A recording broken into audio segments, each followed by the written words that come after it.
last one. Let's make this fucking hot. This is a good one. Good, because I'm energetically fueled right now, and I want this out in the ether. Like I'm red hot in this. Just saying. All right. So, bit of advice from your mentor. Just be careful with these because they Rattle. rattle, and I know you get excited, but try not to stand too far back. All right. How does personal development actually affect business? I'm looking for a word, and I can't find the word, but the word is ultimately. Still not the word. There's this word I'm looking at, and it's not ultimately, it's not holistically, it's like,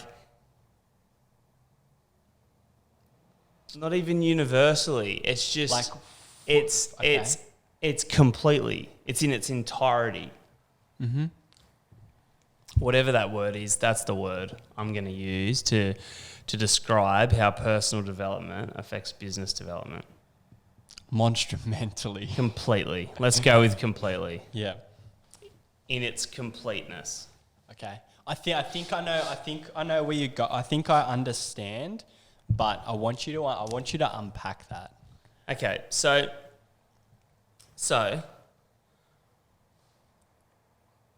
if you've got the most underdeveloped person in the world who's money hungry, gets handed everything to him, gets the best education, gets the best parenting, has everything. Sheltered, emotional.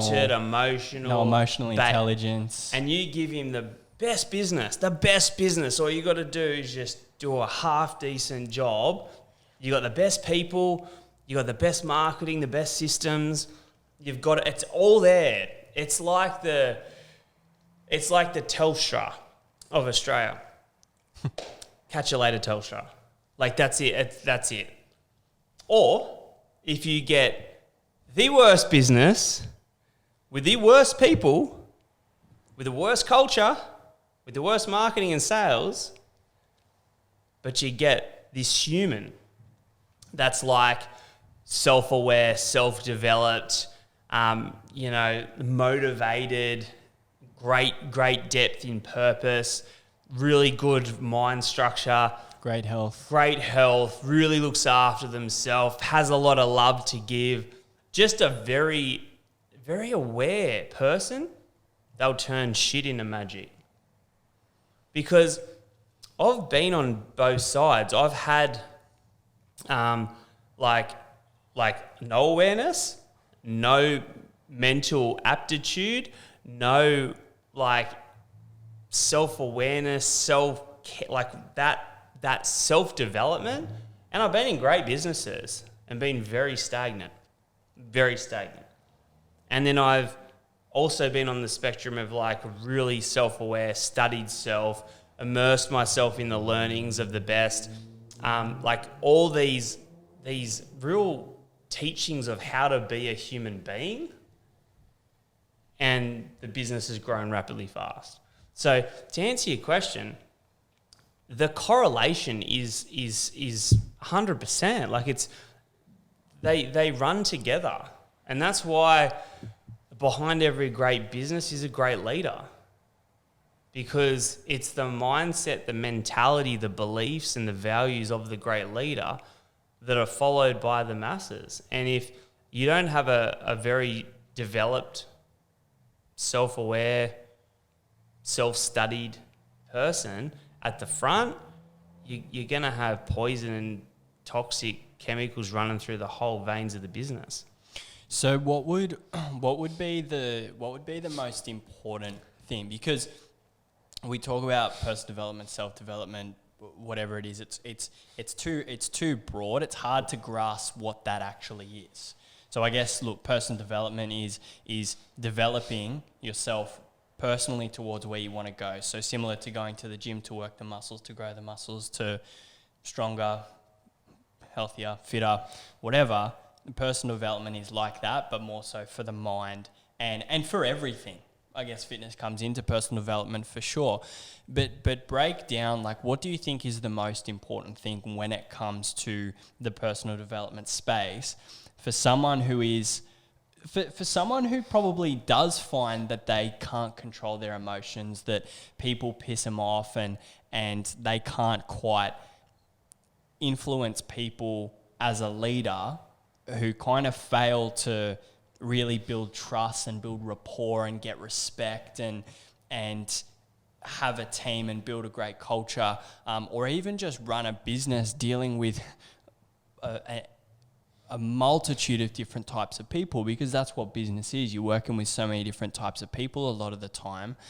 What would be the first thing that someone could do that they're going to see probably the most results in themselves, because that should be the most important thing, but also the success of their business or the stability of their business? I think it's easy. Like, I had this conversation with Mum the other day, who's been on this path for 30 years. All these self-development, self-awareness books, and there's a lot of very popular ones. They're all effectively saying the same similar things, and that's around understanding the mind, like understanding the egoic mind, understanding the soul, understanding how we are constructed. And when someone becomes aware of that, they become very aware of their greatest limitations, their greatest blockages, their greatest hindrances. And when you have that power, the power to understand what's in your way, which is ultimately yourself, that's when you can unlock your potential, and you can unlock a lot of the potentials around you. So that's what people need to find in self-development, which is told by so many self-development books and has been over the ages. And they all have a differing perspective, but they all are saying the same thing. And ultimately, like I spoke with Mum about the other day, it's that at one end of the spectrum, you've got a very, very egotistical person, right? Who's very unaware, is very self-obsessed, a little bit materialistic. There's a lot of separation between him and humanity, and they pretty much, they're toxic. They're emotional, they're reactive, they're aggressive, they're angry, and they don't get the best out of themselves. They don't get the best out of their clients, and they definitely don't get the best out of their teammates, right? And then through enough repetition and self-development and study of self, and I'm talking about you can't do it once, you got to do it for your whole life, you start to move up, I should say, to the other end of the spectrum. And the other end of the spectrum is where you start to find like higher energetic states of presence and joy and passion and purpose and fulfillment and love ultimately. And with these greater states, you start to have this self-confidence, this self-love, and this love for others, and this love to want to see and get joy from others succeeding. And when you start to embrace those higher states, which it takes, like I said, a lot of repetition, a lot of consistency, and a lot of reading the same kind of messages again and again and again, that's when you start to attract great people, great talent. You start to get the best out of them. You start to see the best in them. You start to see the best in yourself. And ultimately, by doing that, you run a way, way better business. And man, like, full kudos to you. Like, you're one of the people that does help me with that. You're a lot younger than me. I look probably just the same age, but I moisturize regularly. But look, you're a lot younger than me, and I probably started my personal development journey a bit later than you, right? I was probably your age that you are now. You probably started 5 or so years ago. And like, I still find myself falling back into old pattern. I fall back into this more egotistical state. And then, I spoke to you, we were on the plane going to Melbourne the other day, and you're like, man, I got a book for you. And I was like, what book? And you're like, 4 Agreements. Like, you should read it. Now, I was in last week, you're on the other end of the call. I was in this kind of agitated state. I was like frustrated with something at work and an employee at work. And I kind of was like, it's just, it's frustrating. And I want the culture to be better. And I want people to be happier. And I want people to be nicer. And it angers me. And I remembered the book you said. I was like, 4 Agreements. went and mum had the book, The Four Agreements, got the book, The Four Agreements, which is based on agreements like impeccable words, meaning, always use good words about other people and yourself. Never make assumptions. Always want the best for yourself. Like always strive for the best. And there was one more, which was don't take stuff personally, right? And like I needed that book at that time. I could have gone out, been agitated, got on the piss, but I didn't. I was like, no, just gonna sit with this, read the book. Gave me a whole different perspective. Brought me back to stop being egotistical. This isn't about you. No one's perfect. Find the best in them and stop taking it personal. Started to move back from that egoism back to this kind of, this appreciation of people even though they're not perfect, and stop taking things so personally. And I needed that reaffirmation. So my point is, that's the journey of self-development, is becoming the best person in yourself, seeing the best in others. And when you do that, you evolve and you continue to become a better and better leader. And in doing that, you get the best out of people. And ultimately, people are your business. Mm. And so if you can't do that, you're Buckley's of ever running a successful business, period. Mm. Yeah, there was something that hit there that if that was the only thing I took, that would have been it. And I think because a lot of people struggle to fall into the space, and I definitely retract from it sometimes, because it can be fluffy and it can and sometimes you don't see tangible results, and so it's like fuck, it's frustrating because you do relapse. Like you said, you relapse into anger, you relapse into old patterns, old beliefs, old whatever. But one thing you said, the most important thing you said, is that when you put yourself in those states, in those higher frequencies, i.e. the frequency of happiness and joy and love and fulfillment, you get that, you get more of that.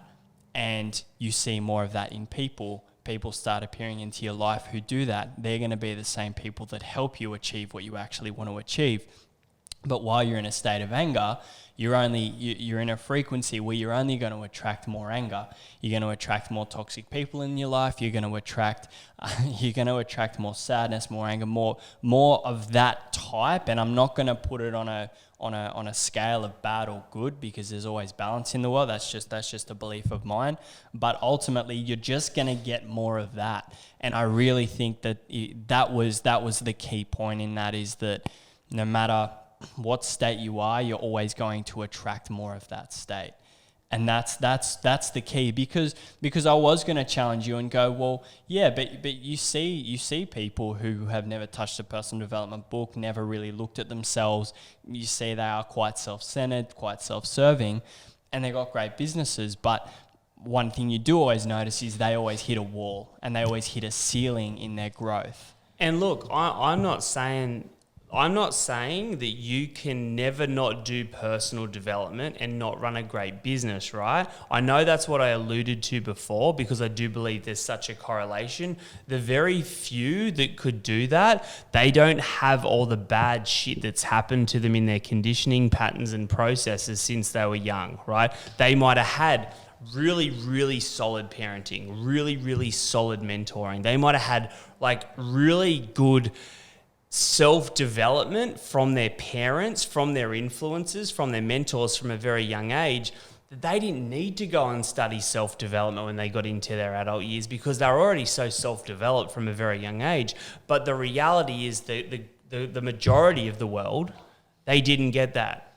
They got shithouse beliefs, they got crappy parenting, they got way too much television. They got the crappy stuff going on at school. They got all the bad influences and the bad eggs. And so they've got to start unraveling that to get back to the greater pastures. That's why they say, you would have heard this a lot, it's about the inner child. The inner child's all sweet and all good and loved up and ready to take on the world. But the inner child gets so destroyed through the system that by the time the inner child becomes an adult, right, they need to figure out ways back to becoming the inner child again, where there was a state of bliss. But those successful entrepreneurs that don't study self-development, it's because they've had the self-development studied from such a young age that they studied it without knowing they studied it.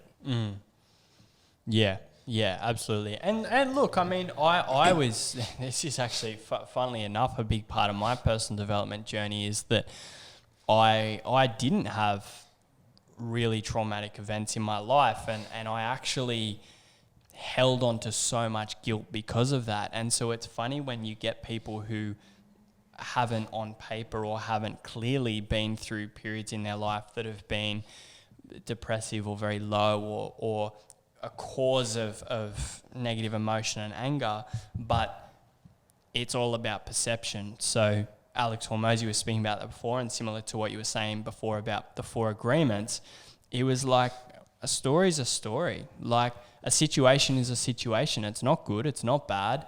It just is, and it's the thing that we attach to it.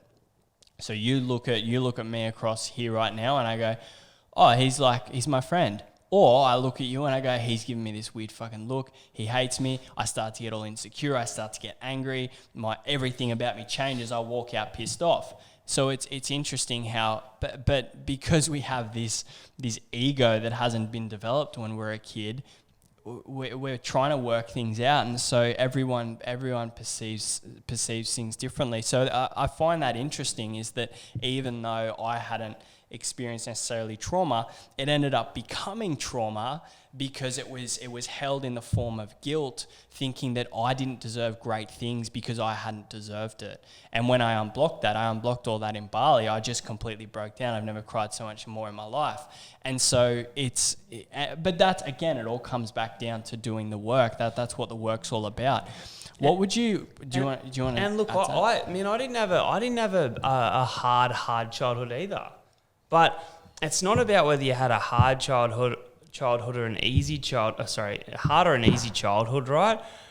It's the awareness thing again, man. Like, I had an easy childhood, I reckon, right? But the problem with the easy childhood is I still wasn't self-developed. Just because I had an easy childhood doesn't mean anything. I didn't have someone, guiding me on being self-aware every single step of the way, to the point I got to 18, I was like, I know what the ego is. I know how to love. I know what conditioning means. I know all these things, because you just don't get it.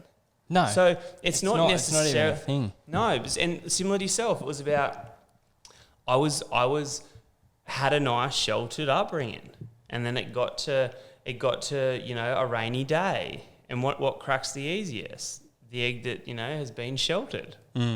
That's the deal. And so I had to go through the process. Now, what I'm saying is, and I agreed on a coach that mentioned this last week, is it's not about going and getting kids and putting them in cotton wool and going, it's okay, I'm going to shelter you for 18 years. That's more damaging, because they're not learning about how to be resilient. They're not learning how to think. They're not learning how to go through bad shit and still feel good. They're not learning how, they're not their mind, and their mind is just kind of, a fragment of all the stuff they've seen. Like, it doesn't matter whether you've gone through good or you've gone through bad. You've got to be self-aware. You've got to understand how to be a human being before you can be a business owner. You've got to understand how to be a human being before you can be with someone else. Like, it's just, we should be studying who the hell we are, how the hell we think, how the hell we feel before we're doing anything else. How does someone who hates reading or hates consuming information start or continue or tap into personal development other than information? Find your medium. Like, if you're a reader, read. If you don't if you struggle to read but you want to become a reader, just practice it, 1 page at a time. If you just don't like reading, go listen to audiobooks. If you don't like listening to audiobooks, jump onto YouTube. If you don't like YouTube, I don't know what else I got for you. Well, how can people master personal development, like, other than information itself? Exactly. That's the question. Well, like, sit with yourself. Like, that's not a bad, like, for me personally, I like to develop personally, yes, by meditation, yes, by breathing, yes, by all these other bits and pieces, but I have a preference that I prefer the information around how to do it and why to do it, the science, the theory, the philosophy about it before I like to go and practice it. So if I went and I said, look, I'm going to go and practice meditation and sit with myself to develop myself, for me it wouldn't work because I don't understand the principles behind it. So when I'm meditating, I'm going to be overthinking. I'm going to see dinosaurs coming out of the woods. My eyes are going to be like, but if I can read a book, like a Wim Hof book, right? I read a Wim Hof book on cold water immersion, why it's so important. I read it around how to breathe and all these other bits and pieces around, you know, what is it? Alkaline versus acidic regulation and whatnot. I go, oh, that's why. The why. Sure. And so then I go and do it because the why is so big, the how's easy. But I can't just develop without information first. True. I like to know the frameworks, the concepts, the reasons, and then the doing it's easy. Yeah. Like I'll give you an example, Joe Dispenza's stuff, right? I try to do a lot of his meditations, his self-development, his doing of the development. I was like, man, this bloke's off his chops. Like, I don't understand any of this. Then I went and read his book, and I'm like, get it.